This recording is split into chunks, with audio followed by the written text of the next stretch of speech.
আসসালামু আলাইকুম ওয়া রাহমাতুল্লাহি ওয়া বারাকাতুহু। প্রিয় দর্শক, ইউটিউবার ফাহিম হাসান চ্যানেলে আপনাদের সকলকে স্বাগতম। আশা করি আল্লাহ তাআলার অশেষ দয়া ও মেহেরবানিতে আপনারা সকলে ভালো আছেন। আমিও আলহামদুলিল্লাহ আল্লাহ তাআলার মেহেরবানিতে ভালো আছি। আমরা Adobe Illustrator full course Bangla tutorial এই কোর্সটি আমরা আমাদের চ্যানেলে রান করেছি এবং আজকে এই কোর্সের 10 নম্বর পর্ব। আজকের পর্বে আমরা অ্যাডোবি ইলাস্ট্রেটর সম্পর্কে আরও অনেক কিছু জানবো। ইতিপূর্বে আমরা অ্যাডোবি ইলাস্ট্রেটরের অনেক টুলস আপনাদেরকে শেখানোর ট্রাই করেছি এবং এই কোর্সটি যেহেতু বিগিনার টু প্রফেশনাল লেভেলের কোর্স, আমরা চেষ্টা করেছি যে আপনাদেরকে বিগিনার লেভেল থেকে আপনাদেরকে কোর্সটি করানোর জন্য। আপনারা যে সমস্যায় পড়তে পারেন বা যে সমস্যা আপনাদের ক্রিয়েট হতে পারে সেই সমস্যাগুলো নিয়ে আমরা কথা বলেছি। সো এছাড়াও যদি আপনাদের অ্যাডোবি ইলাস্ট্রেটর কাজ করতে যদি কোনো রকম কোনো প্রবলেম হয়ে থাকে তাহলে আমাকে কমেন্ট করে জানান, আমি সেই প্রবলেমের সলিউশন আপনাদেরকে দেওয়ার চেষ্টা করব। এবং যদি আপনারা যদি চ্যানেলটিকে যদি এখনও সাবস্ক্রাইব না করে থাকেন তাহলে প্লিজ সাবস্ক্রাইব করে বেল আইকনটি অল করে দিন, যাতে আমার এরকম আপকামিং ভিডিও যদি আপনারা পেতে চান, এরকম ভিডিও যদি আপনারা আরও পেতে চান তাহলে যেন সর্বপ্রথম আপনাদের কাছে নোটিফিকেশন চলে যায়। এবং আমি YouTube tips and tricks, video marketing, YouTube marketing এই রিলেটেড কন্টেন্ট আপনাদেরকে উপহার দিয়ে থাকি। সো আপনারা আমার চ্যানেলটিকে সাবস্ক্রাইব করে রাখতে পারেন। সো চলুন, অনেক বকবক করে ফেললাম, চলুন মূল আলোচনায় চলে যায়। আমরা আজকের পর্বে একটি দারুণ একটি টুল, যে টুলটি অনেক পরিচিত এবং যে টুলটি ছাড়া একটি সফটওয়্যার অ্যাডোবি ইলাস্ট্রেটর মানে কোনো কাজেরই না, কোনো কাজের না। কেন বললাম? এই টুলটা যদি না থাকে তাহলে আমরা মানুষদেরকে যে জিনিসটা প্রেজেন্ট করতে যাচ্ছি সেই জিনিসটা আমরা বোঝাতে পারবো না। সো সেই টুলটার নাম হলো টাইপ টুল। আমরা যদি কোনো কিছু টাইপ না করি আমাদের ডিজাইনে, তাহলে আমাদের ডিজাইনটি মানে কিছু নেই এরকম ভাব চলে আসে। সো টাইপ টুলটি অনেক গুরুত্বপূর্ণ একটি টুল এবং আমি এই টুলটি আপনাদেরকে শেখানোর চেষ্টা করব। আপনারা মনোযোগ সহকারে এই ভিডিওটি শেষ পর্যন্ত দেখবেন, তাহলে আপনারা টাইপ টুল সম্পর্কে সম্পূর্ণ ধারণা পেয়ে যাবেন। এবং টাইপ টুলের ব্যাপারে যদি আরও কিছু বলি, টাইপ টুল যদি আপনারা কিবোর্ডের যে শর্টকাট কি সেটি হলো টি প্রেস করলে আপনারা টাইপ টুলে চলে আসতে পারবেন। এবং টাইপ টুলের এখানে যদি আপনারা আসেন এবং মাউসের রাইট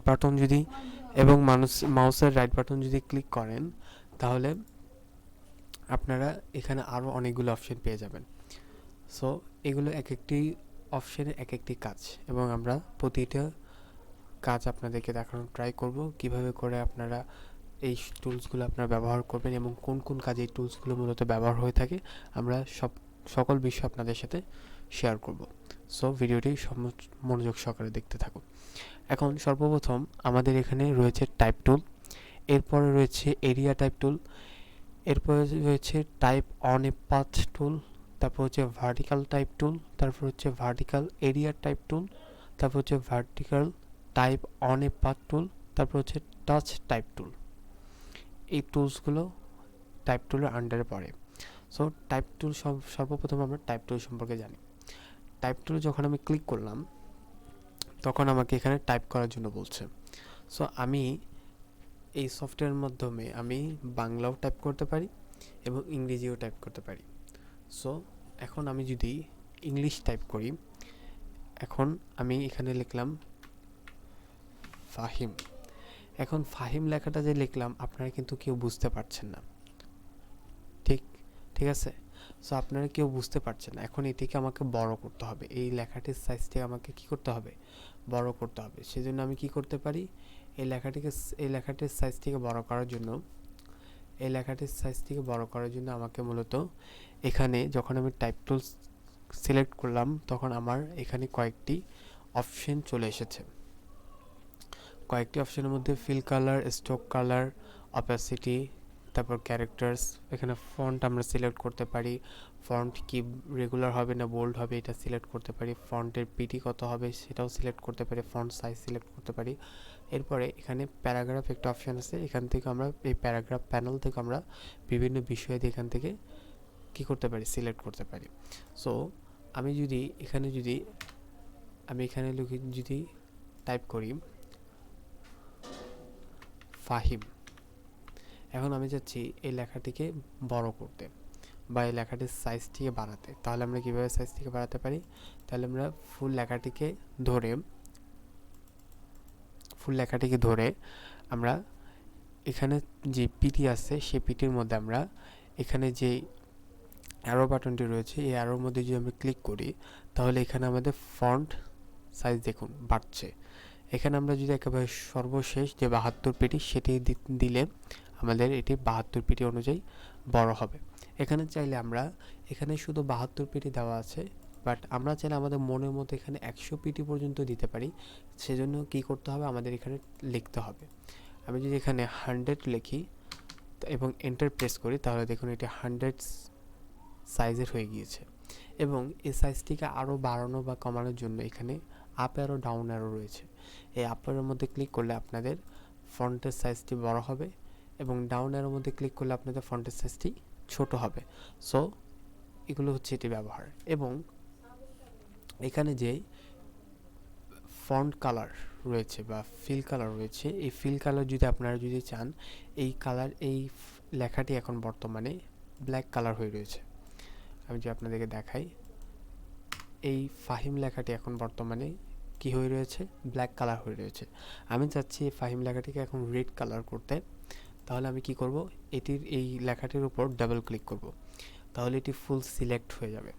এবং সিলেক্ট হয়ে যাওয়ার পর আমি এখান থেকে চাইলে রেড কালার বা বিভিন্ন কালার আমি এখান থেকে অ্যাপ্লাই করতে পারি। সো আমি এখন রেড কালার অ্যাপ্লাই করছি। এখন দেখুন এই লেখাটি, ফাহিম লেখাটি রেড কালার হয়ে গিয়েছে।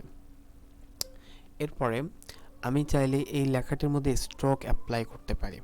এখন আমি যদি এই লেখাটির মধ্যে আবার ডাবল ক্লিক করি, এটি আবার সিলেক্ট হবে। সিলেক্ট হওয়ার পর আমরা এখান থেকে স্ট্রোকের মধ্যে গিয়ে আমরা যে কোনো একটি স্ট্রোক কালার, যেমন আমি যদি এখান থেকে ব্ল্যাক কালার সিলেক্ট করি তাহলে আমাদের এখানে স্ট্রোক অ্যাপ্লাই হয়েছে। বাট এটি আপনারা ভালোভাবে দেখতে পাচ্ছেন না, কারণ এটির পিটি কম দেওয়া। সো স্ট্রোক কালারের পাশে এখানে স্ট্রোক রয়েছে, এখান থেকে আমরা পিটি বাড়াতে বা কমাতে পারি। এই বিষয় নিয়ে আমরা ইতিপূর্বে অন্যান্য ভিডিওতে আলোচনা করেছি। সো আজকে আর ডিটেইলে আলোচনা করব না। এখান থেকে আমরা স্ট্রোকের পিটি বাড়াতে পারি। আমি যদি চাই এখান থেকে আমি 12 পিটি করে দিলাম। এখন দেখুন এটি একেবারে 12 পিটি হওয়ার কারণে একেবারে হয়ে গিয়েছে, ফুল ঢেকে গিয়েছে। সো আমি এটির ফন্ট সাইজটি আরও বড় করব। আমি এখানে ফন্ট সাইজটি দিয়ে দিব 300 এবং এন্টার প্রেস করলে দেখুন এখন এটি ব্ল্যাক কালার এবং রেড কালার, ফিল কালার হলো রেড এবং স্ট্রোক কালার হলো কি ব্ল্যাক। এই লেখাটি চলে এসেছে এবং এই লেখাটির সাইজ কত হয়েছে, 3000। ওকে, এরপরে যে কথাটি সেটি হলো, এখানে আমরা ডাবল ক্লিক যদি করি, আমরা এই লেখাটি যে এখানে এরকম রয়েছে, আমরা চাইলে এই লেখাটির ফন্ট চেঞ্জ করতে পারি। ফন্ট চেঞ্জ করার জন্য কিভাবে চেঞ্জ করতে হবে, এই লেখাটির উপরে আবার ডাবল ক্লিক করতে হবে। ডাবল ক্লিক করার পরে আমাদের এখানে ক্যারেক্টার অপশন রয়েছে। এই ক্যারেক্টার অপশন থেকে আমরা এখানে বিভিন্ন রকমের ফন্ট থাকে, এগুলো বাই ডিফল্ট সফটওয়্যারের মধ্যে দেওয়া থাকে। সো আপনারা এখান থেকে ব্যবহার করতে পারেন, বাট আমি আপনাদেরকে রিকমেন্ড করব আপনারা এখান থেকে ফন্ট ইউজ করবেন না। কারণ এখানে ফন্টগুলো ততটা ভালো নয়। আপনারা চেষ্টা করবেন ভালো ফন্টগুলো আপনারা ডাউনলোড করে রাখবেন এবং চেষ্টা করবেন ফন্ট ফ্যামিলি ডাউনলোড করার। এখন বলবেন ফন্ট ফ্যামিলি কাকে বলে। আমি যদি দেখাই, এখানে এই ফন্টের মধ্যে দেখছেন অ্যারো চিহ্ন নেই, বাট এই ফন্টের মধ্যে অ্যারো চিহ্ন রয়েছে। আবার এই ফন্টের মধ্যে অ্যারো চিহ্ন নেই, এই ফন্টের মধ্যে অ্যারো চিহ্ন রয়েছে। এই ফন্টের মধ্যে অ্যারো চিহ্ন কেন রয়েছে, এখানে লেখা আছে দুবাই এবং দুবাইয়ের পাশে সেকেন্ড ব্রেকেট দিয়ে মাঝখানে লেখা আছে 4, অর্থাৎ এখানে এই অ্যারো চিহ্ন দিয়ে বোঝানো হচ্ছে যে এই ফন্টের ভিতরে আরও 4টি ফন্ট রয়েছে। দেখুন লাইট, রেগুলার, মিডিয়াম, বোল্ড, আরও 4টি ফন্ট রয়েছে, অর্থাৎ এটি একটি ফন্ট ফ্যামিলি। সো আপনারা ট্রাই করবেন এমন ফন্ট ইউজ করা যেটি ফন্ট ফ্যামিলি রয়েছে। সো আমি যদি দুবাই ফন্টটি ইউজ করি এবং ইউজ করার পর আমি এখানে ফন্টটির বিভিন্ন আকৃতি চেঞ্জ করতে পারবো। যেমন এখন বর্তমানে রয়েছে রেগুলার হিসাবে দেখতে এখন এরকম নর্মালি এরকম লাগছে। আমি যদি এটাকে ডাবল ক্লিক করে যদি সিলেক্ট করি এবং এখানে এসে যদি আমি রেগুলার চেঞ্জ করে দিই, যদি অ্যারো বাটনে ক্লিক করে যদি দেই, তাহলে আমার সামনে এই 4টি অপশন চলে আসবে: লাইট, রেগুলার, মিডিয়াম, বোল্ড। এখন আমি চাচ্ছি এটাকে ফন্টটাকে একটু বোল্ড করার জন্য, অর্থাৎ একটু মোটা করার জন্য। যদি ফন্ট একটু মোটা হয় তাহলে একটু দেখতে সুন্দর লাগবে, সেজন্য আমি চাচ্ছি এটাকে বোল্ড করার জন্য। সো আমি সিম্পল বোল্ডের মধ্যে ক্লিক করে দিব। এরপরে দেখুন এই ফন্টটি বোল্ড হয়ে গিয়েছে, ঠিক আছে। এভাবে করে আপনারা ফন্টকে লাইট করতে পারবেন, ফন্টকে রেগুলার করতে পারবেন, ফন্টকে মিডিয়াম করতে পারবেন, ইত্যাদি আপনারা করতে পারবেন, ঠিক আছে। এরপরে যে অপশনটি রয়েছে সেটি হলো প্যারাগ্রাফ। এই প্যারাগ্রাফের কাজ কি মূলত? প্যারাগ্রাফের কাজ হলো মূলত আপনার ফন্টটি এই প্যারাগ্রাফের মধ্যে যেই উপরে যে বিষয়গুলো রয়েছে সেগুলোর এক আলাদা কাজ, নিচে যে বিষয়গুলো রয়েছে সেই বিষয়গুলোর আলাদা কাজ। সো আমরা সর্বপ্রথম উপরের বিষয়গুলো নিয়ে আলোচনা করি। উপরে দেখতে পাচ্ছেন অ্যালাইন লেফট, অর্থাৎ এটি মানে কি আপনার এই ফুল ফন্টটি বা ফুল লেখাটি লেফট সাইডে চলে যাবে। আমি এটার মধ্যে ক্লিক করলাম, তাহলে এটি বর্তমানে লেফটে আছে। এবং এর পাশেরটা হচ্ছে অ্যালাইন সেন্টার। এখন যদি আমি অ্যালাইন সেন্টারে ক্লিক করি তাহলে এটি মাঝখানে বা সেন্টারে চলে আসবে। সো আমি ক্লিক করলাম, দেখুন এটি সেন্টার বরাবর চলে আসলো। এটি এখন মূলত কোথায় যাবে সেটা ঠিক নেই, কারণ আমি এটাকে অপশনটিকে ঠিক করিনি। সো এটাকে এমনি আপনাদেরকে দেখানোর জন্য আমি বেসিক ধারণা দেওয়ার ট্রাই করছি। সো এর পাশেরটা রয়েছে অ্যালাইন রাইট। এখানে যদি আমি ক্লিক করি তাহলে এটা রাইটে চলে যাবে, ঠিক আছে। এরপরে রয়েছে justify with last line aligned left. দেখুন এটি এখন লেফটে চলে আসছে। এরপরে রয়েছে justify with last line aligned centre. দেখুন এটা সেন্টারে চলে এসেছে। এরপরে justify with last line aligned right, এটি তাহলে রাইটে চলে যাবে। এরপরে জাস্টিফাই অল লাইন, তাহলে এটি অনলাইনে চলে আসবে। এগুলো বিভিন্ন কাজ, আপনারা যখন কাজ করবেন তখন এগুলো কাজ আপনারা বুঝতে পারবেন এবং আমি আপনাদেরকে দেখিয়ে দেবো ইনশাআল্লাহ। সো আজকে শুধু বেসিক ধারণাগুলো আপনাদেরকে দেওয়ার ট্রাই করছি। এরপরে নিচে যে অপশনটি রয়েছে, এই অপশনটি যদি আপনি খেয়াল করেন তাহলে এই অপশানে আমি যদি উপরে জিনিসটাকে যদি বাড়াই তাহলে কি বোঝা যাচ্ছে এখানে কি দেওয়া রয়েছে, অর্থাৎ লেফট ইনডেন্ট। লেফট ইনডেন্ট হচ্ছে এটি আপনার এই লেখাটি লেফট সাইডে যাবে। সো আপনি যত বেশি উপরে উঠাবেন তত বেশি এটি লেফট সাইডে যাবে এবং ডাউন অ্যারোতে যত বেশি ক্লিক করবেন তত বেশি রাইট সাইডে যাবে।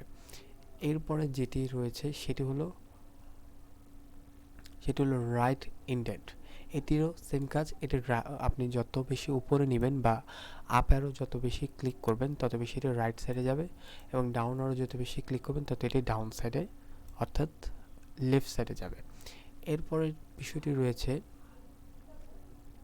ফার্স্ট লাইন লেফট ইনডেন্ট, অর্থাৎ আপনি যদি আপ অ্যারোতে ক্লিক করেন তাহলে দেখুন এটি সেম কোথায় যাচ্ছে, লেফট সাইডে রাইট সাইডে যাচ্ছে এবং ডাউন অ্যারোতে ক্লিক করলে রাইট সাইডে যাচ্ছে। এরপরে যেটি রয়েছে সেটি হলো স্পেস বিফোর প্যারাগ্রাফ। এটাতে হচ্ছে যে এটাতে আপনাকে বিভিন্ন ধরনের কাজ করতে হবে এবং আমি এগুলো কাজ আপনাদেরকে ধীরে ধীরে আমি বুঝিয়ে দেব, কারণ এগুলো কাজ করতে হলে আপনাদেরকে আরও অনেক বিষয় জানতে হবে। সো আমি আজকে এতটুকু পর্যন্ত আপনাদেরকে দেখিয়ে দিলাম। আমি চেষ্টা করব আপনাদের জন্য আরও বিস্তারিতভাবে আলোচনা করা এবং আমি সামনের পার্টগুলোতে বা সামনের ভিডিওগুলোতে আপনাদের সাথে এগুলো বিষয় নিয়ে বিস্তারিত আলোচনা করব। সো টেনশনের কোনো বিষয় নেই, আজকে আমি শুধু বেসিক আলোচনা করলাম এবং আমি আগামী পর্বে আপনাদের সাথে টাইপ টুলের যে অন্যান্য টুলগুলো আছে টাইপ টুল আন্ডারে যে অন্যান্য টুলগুলো আছে সেগুলো নিয়ে আপনাদের সাথে আলোচনা করার ট্রাই করব। আজ এ পর্যন্তই। সকলে ভালো থাকবেন, সুস্থ থাকবেন, আমার জন্য দোয়া করবেন। আসসালামু আলাইকুম ওয়া রাহমাতুল্লাহি ওয়া বারাকাতুহু।